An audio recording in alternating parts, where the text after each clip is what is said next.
What's going on, everyone? My name is Matt Jarbo. This is Stranger Days for the 13th, February 2019. It's the day before Valentine's Day, if I could actually fucking talk today. The day before Valentine's Day. So my question to you, what are you doing for it, right? What do you have planned for your significant other? Are you going to go out for a nice evening on the town? Go maybe check out a movie. Go see a show. Maybe go get one of those adult-rated films we keep hearing about, all the rage with the people on the internet. Whatever it is you choose to do, I do in fact hope you have a good one. I in fact hope that you guys go out there and you get laid. That's what I really hope. I hope that you do it consensually, whether it is through a loved one, like a relationship, significant other, a partner, or you pay for it. I don't judge on that particular front. I've often been cited as a person who advocates for legalized prostitution, because I really do think that if more people were fucking, we'd be living in a much better world. I think if more people were out there having sex, getting balls deep, getting down and dirty, we would be living in a much better, much more civilized world. I think one of the reasons why people are so pent up here on the internet is the release one gets from pornography is not the same as one gets from somebody else taking care of the job, right? I kind of equate it to, like making your own sandwich. It tastes fine. You like it. It was good, but it's not as good as it could be if somebody else made it. That's how I view it. That's how I view this particular situation. That's how I view this particular topic of discussion. And of course, if you guys want to get in on the topic of discussion, if you guys want to jump in on the action, you can always email us, strangerdayspodcast@gmail.com, or shoot a voicemail line at 323-207-0499. That's 323-207-0499. I always love hearing from you guys. I love talking to you guys on Twitter. There is the Discord. There is Facebook. There are an ample amount of ways to talk to me if you so choose that you want to partake in the discussion. Otherwise, I just appreciate you guys listening in on the show and leaving your comments, even though some of you are truly despicable, mean human beings, and I think you like it that way, and that's fine too. So without further ado, let's jump in to the stories for today. I got a weird eclectic mix, but this one here speaks to me. Oh, does it speak to me? This one here really speaks to me because I got a kid. She's 14 months. I got another one on the way, and I fear for how much Peppa Pig I'm gonna have to watch, because apparently some parents are saying that their children are now speaking with British accents because of Peppa Pig. And if you've never seen the show, you are a lucky person. If you have never seen Peppa Pig, I envy your life. I want to be you. I cannot stand this show. I cannot stand Peppa Pig. My daughter adores it. If she's throwing a temper tantrum or whatever, you put that on, instant zombie.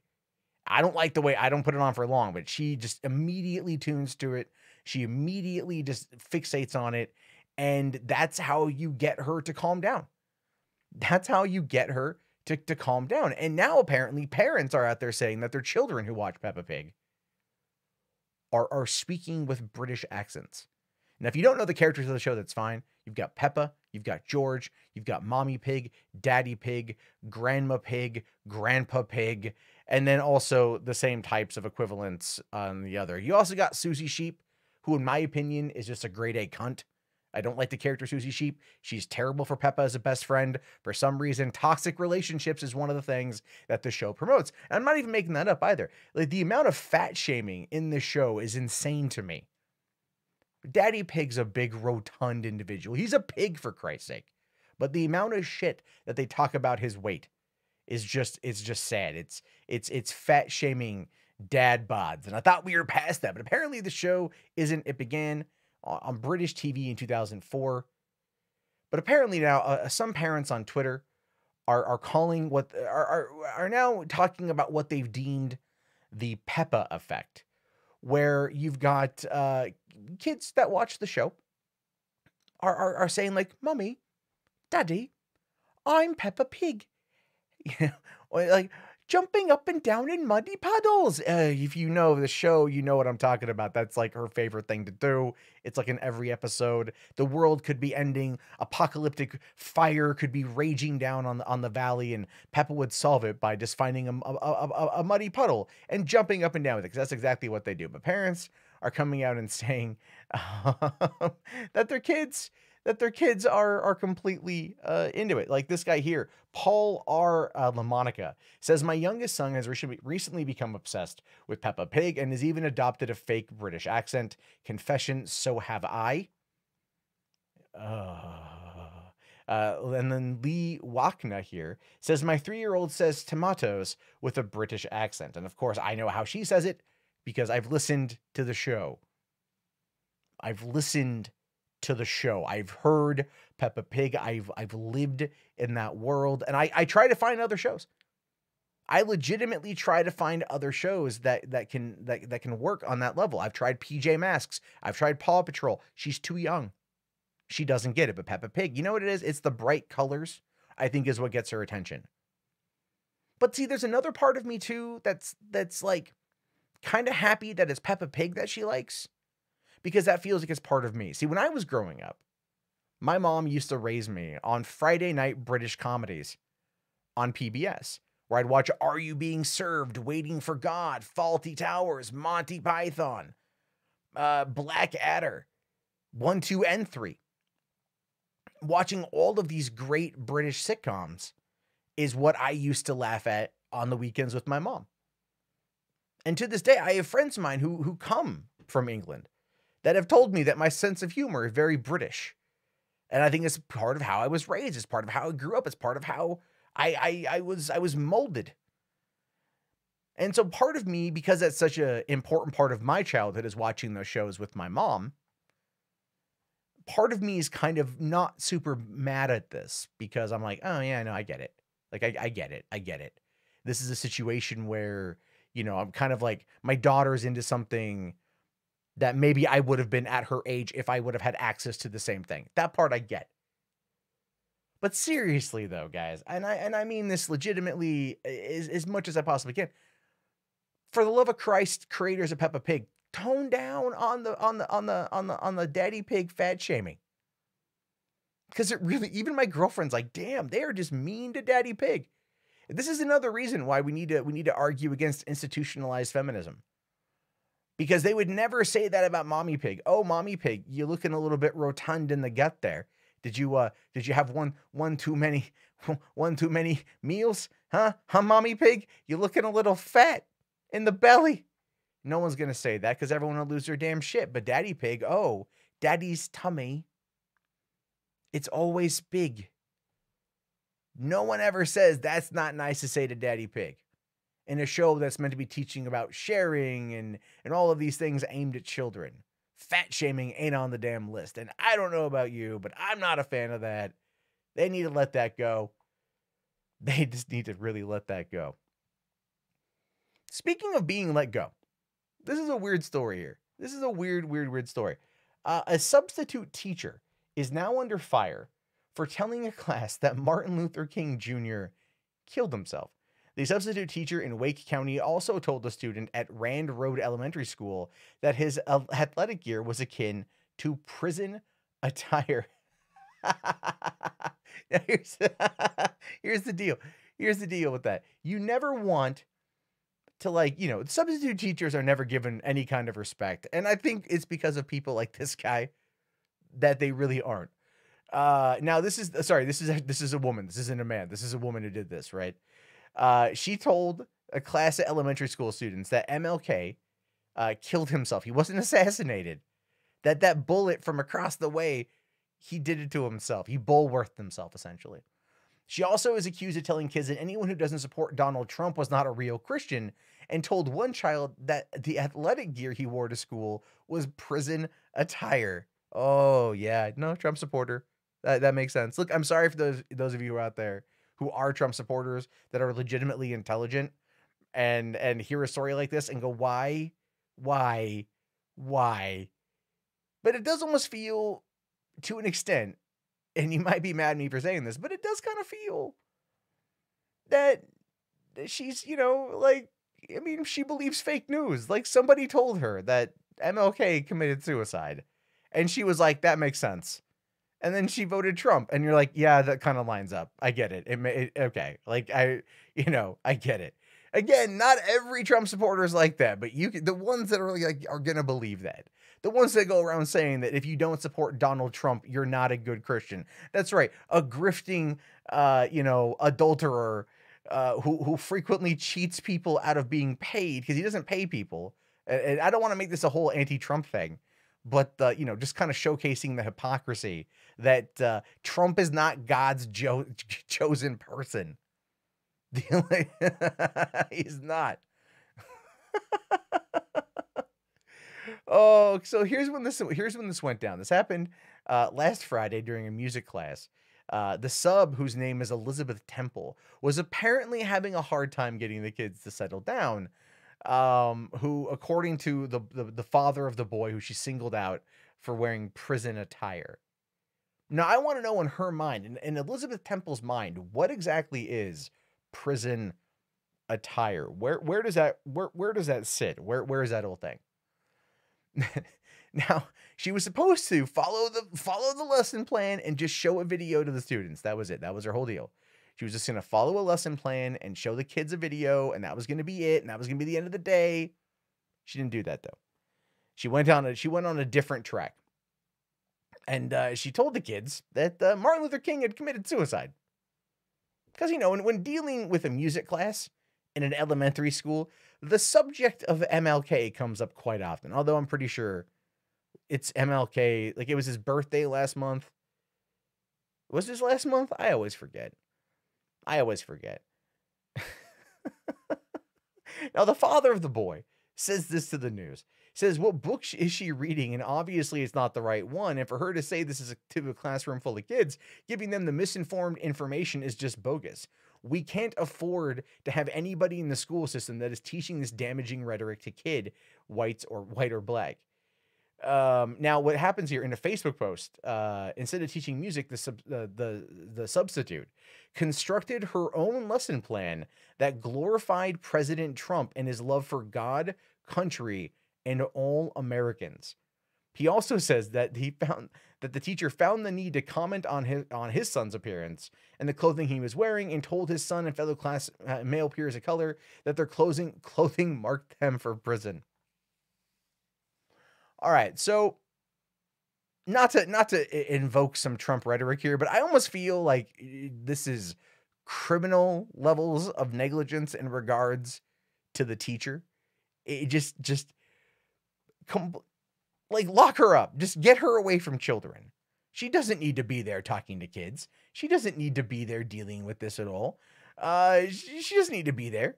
She doesn't need to do any of this. She should not be near children. Then she can have whatever political belief she wants. She can believe Trump was anointed by Christ to come down and lead the chosen people to the next millennia. I got no idea. She can have whatever opinion she wants. But that's opinion. And to sit there and to say that a civil rights leader that was murdered in the mid-1960s, assassinated in the mid-1960s, took himself out back to the tool shed and put two in his head.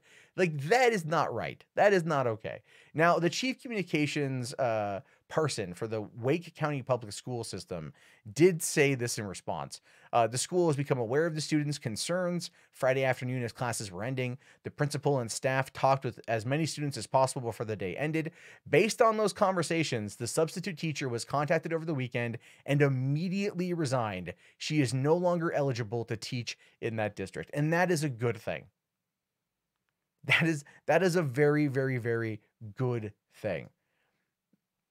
Outside of just the situation involving saying Trump was chosen by God, and that if you don't believe him, you're not being Christian. Saying this to elementary kids, and the MLK assassin thing, and the prison. Yeah, no, she's done. And I think any reasonable, rational person would agree with me on that one. I think any reasonable, rational person would sit there and go, yeah, bitch, you went too far. Yeah, you went too far. It's time for you to leave. All right, it's time for you to go. They say we need better educators in the world, in America at least. Start by getting rid of her ass. I think we'll be on the right track. So, okay. I enjoy a good conspiracy theory as much as the next person. I like the idea that a possible zombie apocalypse could happen one day. I like the idea that at one point in time, humanity will crumble and lawlessness will take over the land, and it will be a game of survival, and the zombies will roam the earth, and that's going to be the Walking Dead, all that crap. It's a fun thing to hypothesize about. It's a fun thing to joke about.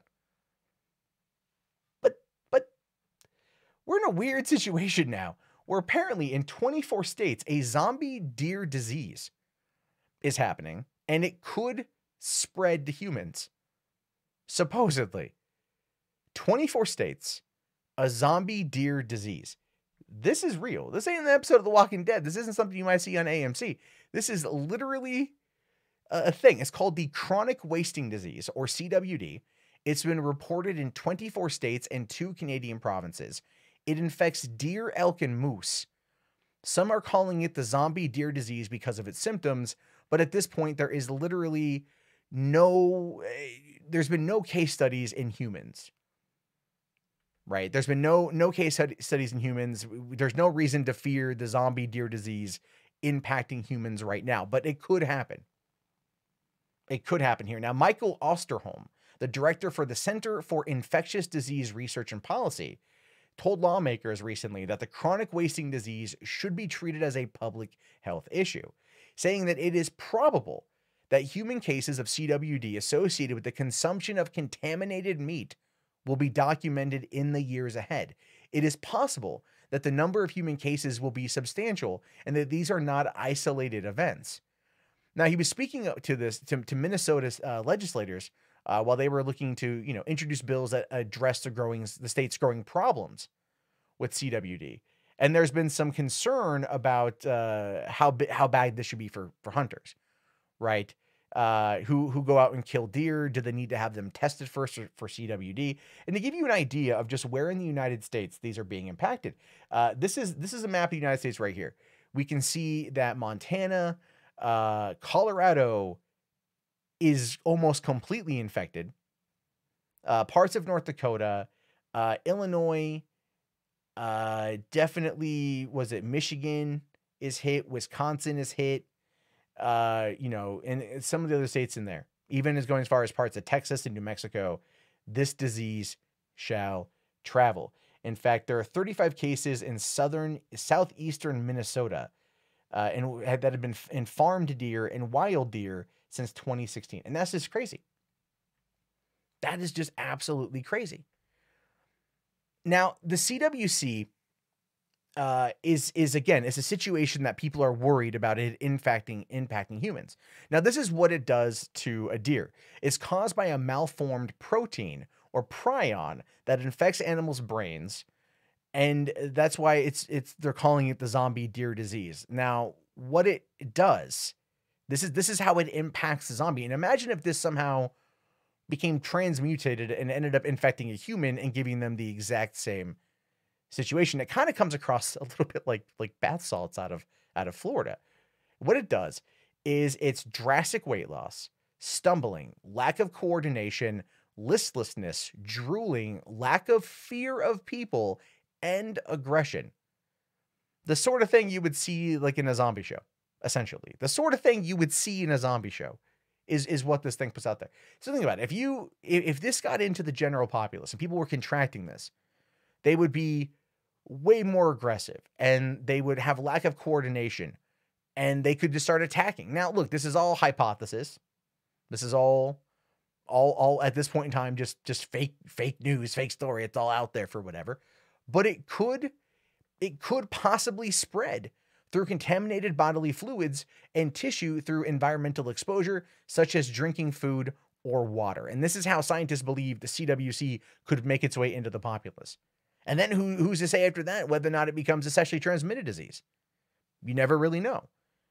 And this is prion diseases like this have actually made the jump to from animals to humans. So it is not out of the realm of possibility for the zombie deer disease to become an actual human epidemic. And they want it treated like it's a public health issue.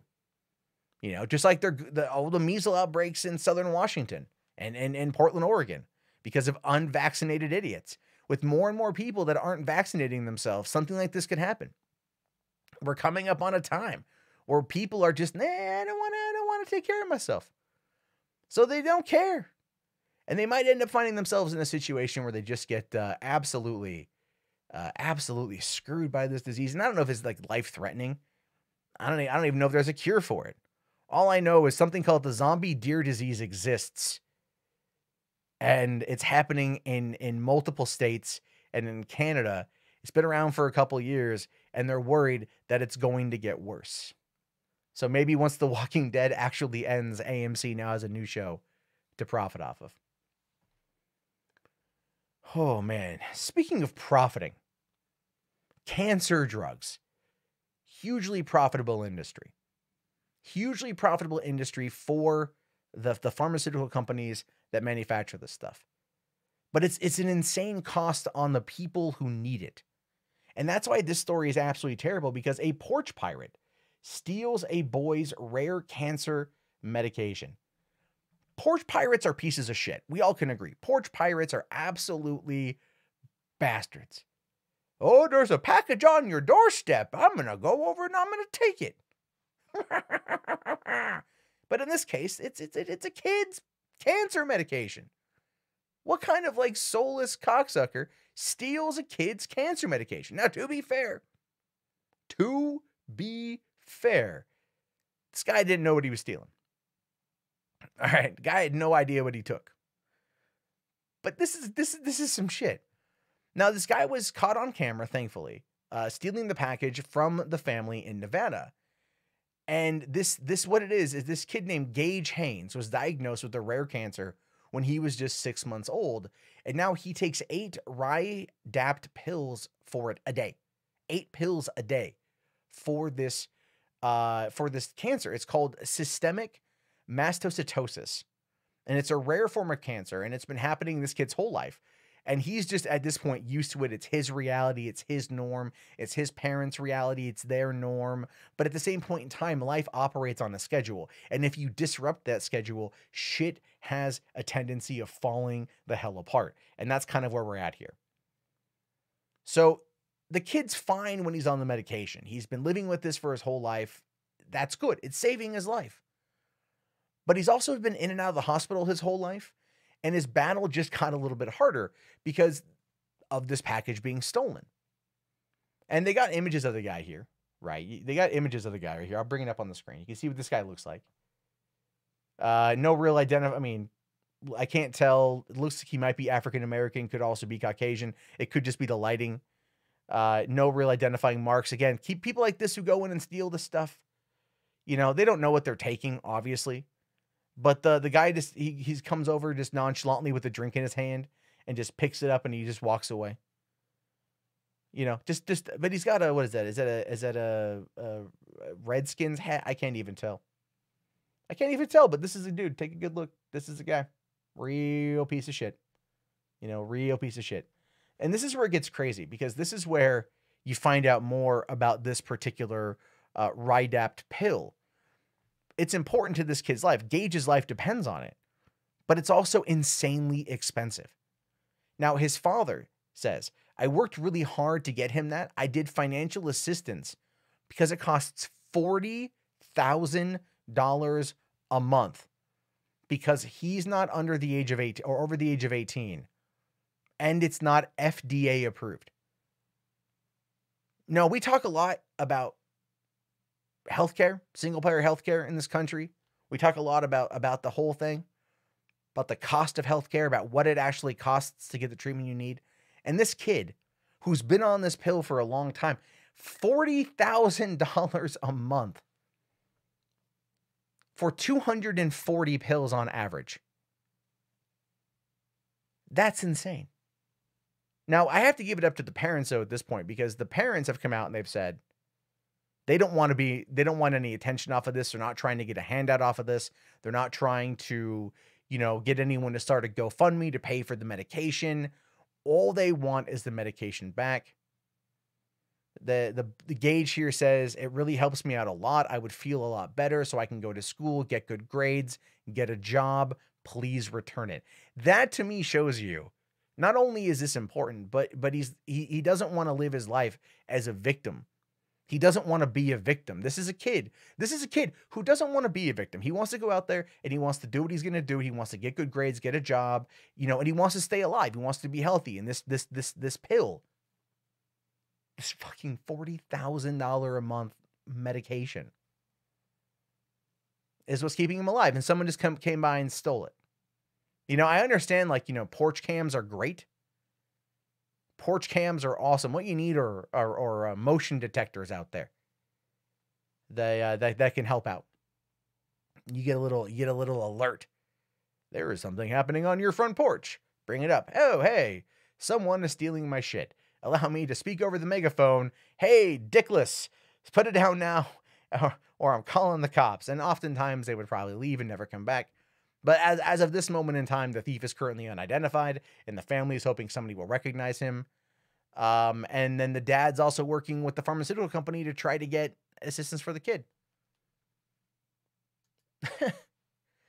I don't know what I would do, man, if it was my daughter. I don't know what I would do if my daughter needed $40,000 a month in medical assistance.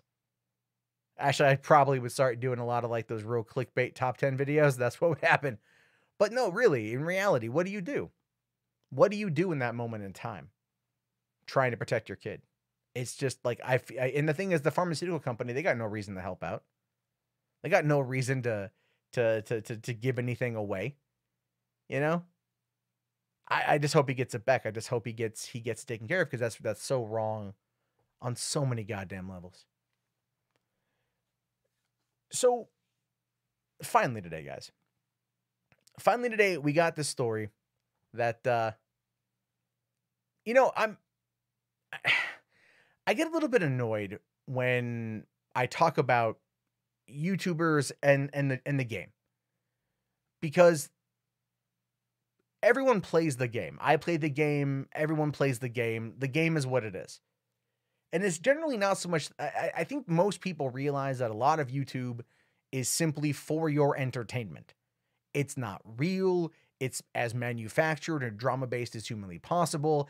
It is designed to get you to watch. It is designed to get you to click. But it does come with some real-world ramifications or consequences sometimes, or reactions or responses based upon the narrative structure somebody puts out there. And we've seen this time and time again. And while this story necessarily isn't one that is based in pain or suffering, it goes to show you that companies get drug into this kind of crap, and they have to respond, because Chuck E. Cheese is now forced to deny rumors of splicing together leftover pizzas following a Shane Dawson video. Yeah, Chuck E. Cheese forced to deny it. Why is that? Oh, right. Shane Dawson put out part 2 of his conspiracy theory video. The overly produced, highly edited, insanely fictional video series that Shane Dawson does. My buddy Nate Talks to You did a great video where he debunked one of the last ones that he did, broke it down bit by bit, and shows you that Shane Dawson is, while creating content that is specifically for a particular type of audience, it's also not really based in any kind of reality. Now, Chuck E. Cheese is having to deny part of the conspiracy theory, which is just a fucking rumor. It's just a rumor. That's the thing. There's a difference between rumors and conspiracy theories. Although if you ever head over to Reddit's conspiracy board, it's all the same, I guess. But they're being forced to deny that the chain repurposes old uneaten pizza to form fresh pizzas after Shane Dawson released his video series on it, because that was the claim. Oh my. Chuck E. Cheese. Chuck E. Cheese just reuses old unsliced pizza or uneaten pizza to Frankenstein a new pizza. You can't see me, but I'm consistently grasping at my mouth, because that's what Shane Dawson does all the time. It's so annoying. It is. It's an act, but people believe it. Again, it's the game. It's the game. It's the game. It's the game. I get frustrated because I like play the game, but I don't know, be responsible. Now, the representative here says, the claims made in the video about Chuck E. Cheese and our pizza are unequivocally false. No conspiracies here. Our pizzas are made to order and we prepare our dough fresh in restaurant, which means that they're not always perfectly uniform in shape, but always delicious. Now, I haven't had Chuck E. Cheese pizza like in a long time. That will soon change when my daughter comes of age, because really the only thing to do around here for kids is there's a Chuck E. Cheese. So I'll have it soon enough. But at the same time, yeah, pizza's going to be pizza. Pizza's going to be good. Now, what I love, though, is that people try to argue that Shane Dawson is more of a tongue-in-cheek performer. Oh, he's in on the joke. He presents these things to a young audience as if they're real. He did that with the Jake Paul documentary, you know? And so again, it's interpretation of the game. I don't know if I'd call it tongue-in-cheek as much as I would probably just call it annoying. Actually, after a while, I got through about half of the first part and I just got bored with it and turned it off. You know, I felt his Jake Paul documentary was interesting, but this one just felt so like over the top that I just, you know, I'm not a 16-year-old girl. I can process complex thoughts and emotions. So, you know, Shane Dawson isn't for me. But the reason where this thing came from here is that there were people that were circulating this rumor that Chuck E. Cheese pizzas appeared to be compromised from mismatched slices, and even alleged that they had misplaced pizza slices in person. So what it was, there's a theory, a conspiracy theory, or just a rumor, that Chuck E. Cheese would go around and take uneaten pieces and like throw it together. When in reality, it could be a multitude of things. It could be they had pre-made pizzas that were selling by the slice. They didn't finish it up, so they did Frankenstein a pizza together that was made fresh that day, but they didn't want it underneath the heat lamp all day, which dries out the food, which is very true. That could be an angle. That could be a theory. I've heard that brought up. That could be an explanation. So, but then also, you know, Dawson claims in the video here that he knew a girl in high school who worked at Chuck E. Cheese's and had heard of the practice, though he admitted she could have been lying or propagating false rumors, just like his video was effectively attempting to do. Because what happened is there was an employee that came out on Reddit and talked about the wonky pizza. And this is something that actually makes a lot of sense. Saying here, all the slices are from the same pizza. It's just so when the pizza comes out of the oven, they place it on a cutting board in order to slice it. The slicer is very large and kind of heavy, so some people have a lot of difficulty cutting the pizza perfectly. That's why some slices are different sizes than others.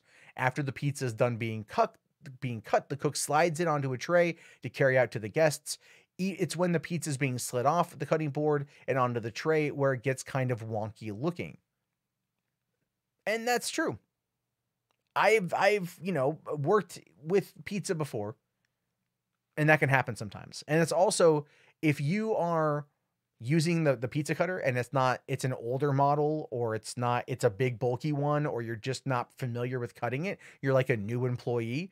Sometimes you want to go a certain way. You want to do it straight, but you press down too hard and it causes it to kind of wave off. And then you don't always get the right symmetry per slice. It's kind of an art form to cut a slice of pizza. It is. It's a fucking art form to cut a slice of pizza. So to sit there and argue that it's it's so fake, it's cobbled together from other uneaten pizzas is just, I don't know, it's an annoying rumor to me. It's just an annoying rumor. But it gets treated as it's fact. And that's the thing, is Shane Dawson basically like validates it. You know, because they take the pizza home and they try to put it back together. But if it's been cut in certain ways, or like it's just not a complete thing, you're not going to be able to put it together back. You know, you're not going to be able to Humpty Dumpty that motherfucker is what I'm trying to say. But of course, you know, when the video comes out and enough people freak out and lose their mind over it, that Chuck E. Cheese is forced to respond. It kind of shows you that like maybe handle these situations a little bit better in the future. Put up a damn disclaimer in the future. Don't just start it by saying this video is sponsored by SeatGeek. You know, like do something else. Make sure people know that this is just something you saw online and you want to test it. But the way they edit it, the way they use the music, and the way they, always have a reaction image of Shane Dawson grabbing his mouth as if watching a horror movie for the first time, and the character he liked just got killed, it becomes an annoying thing. And that is my biggest complaint when it comes to Shane Dawson videos. Again, don't hate the player, hate the game is what I'm doing. It's what I'm criticizing is the game. I just want people to be more responsible. People think YouTube is real life. They do. They do. They do. They think YouTube can be real life, that what they see is real life because it's presented as real life. We don't view internet as not being, as being the next television. What we see on TV is arguably fake. People view internet as being real because it's presented as such. And more often than not, shit needs a goddamn disclaimer.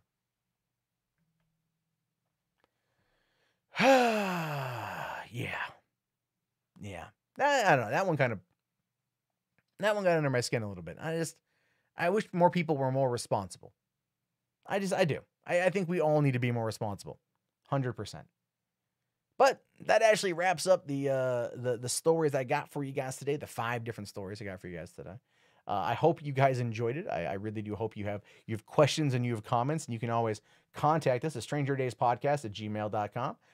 Or call in to the voicemail line at 323-207-0499. That is 323-207-0499, or strangerdayspodcast@gmail.com. And as always, I'll be back on tomorrow with another episode of Stranger Days. If you guys want to submit content, find me on Twitter or on Discord. Links are in the video description. And I will talk to you guys later.